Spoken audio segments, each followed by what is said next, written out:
You're back! I'm Mandy. I'm Dan. Subscribe to BuzzChomp. Woo! Your Counterpart reaction. Counterpart has done a great job of introducing a villain, an evildoer, and then humanizing them, making you fall in love with them. Immediately, there is no downtime, but in doing so, they also introduce a new enemy.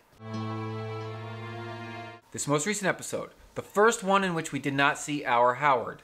The first episode in which they did not introduce a new enemy, which means we already know who the real enemy is. I will present two options, but I'm heavily leaning towards Mr. Alexander Pope. Pope is the only man who has definitively played both sides of this story. He's the only man who has definitively done evil things. The other option here is Claire's father, the head of diplomacy, i.e. Peter's father-in-law. This man, super nice, super friendly in this most recent episode. Yes, he was at his daughter's house for his son-in-law's birthday party.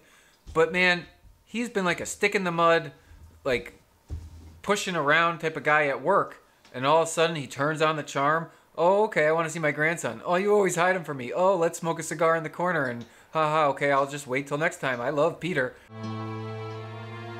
He was putting on an act. Now, we don't know the reason. Is he teamed up with Claire? Does he know that that's not the real Claire, that that's the fake Claire? And is he in on the whole charade?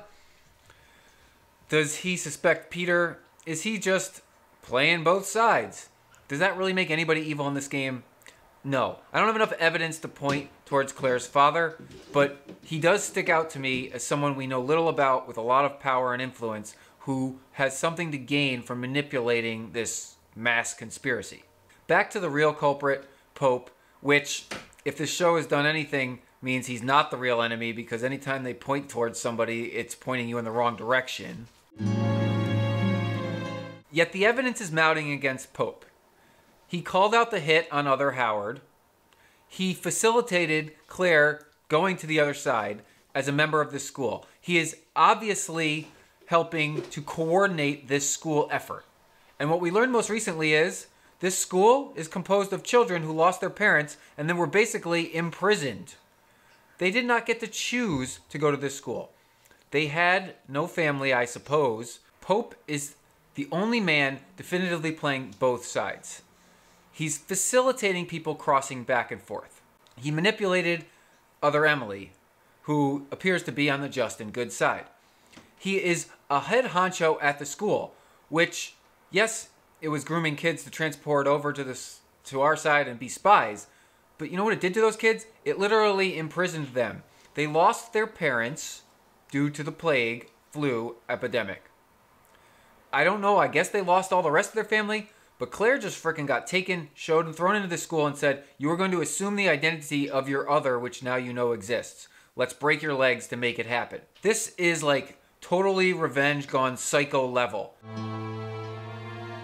I don't fully believe that our side facilitated the flu, but even if we did, this underground spy game is like totally crazy. I don't know if you've watched The Americans, but basically they're Russian spies that have infiltrated and created themselves as Americans and have an American life, yet they're executing Russian agendas. That's the exact same principle here with Claire, except Claire did not volunteer for this position.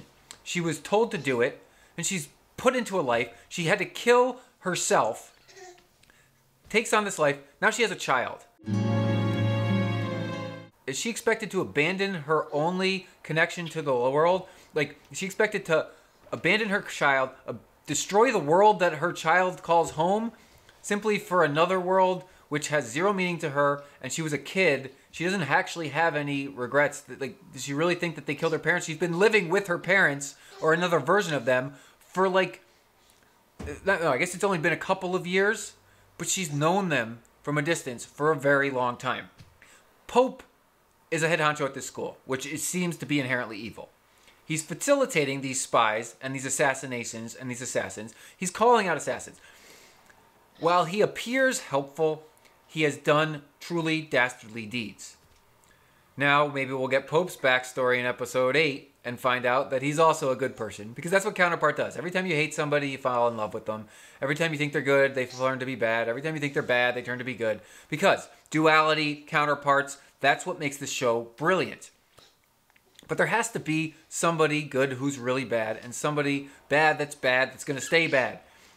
We've been given people to root for and given good guys. We've been given a revenge plot which seems pure evil. Someone must be behind it. Subscribe to the BuzzChomp channel so that you can follow all of my Counterpart videos as this show unravels or confuses us further. Comment below, who do you think the real enemy is on Counterpart? Woo! Your Counterpart reaction.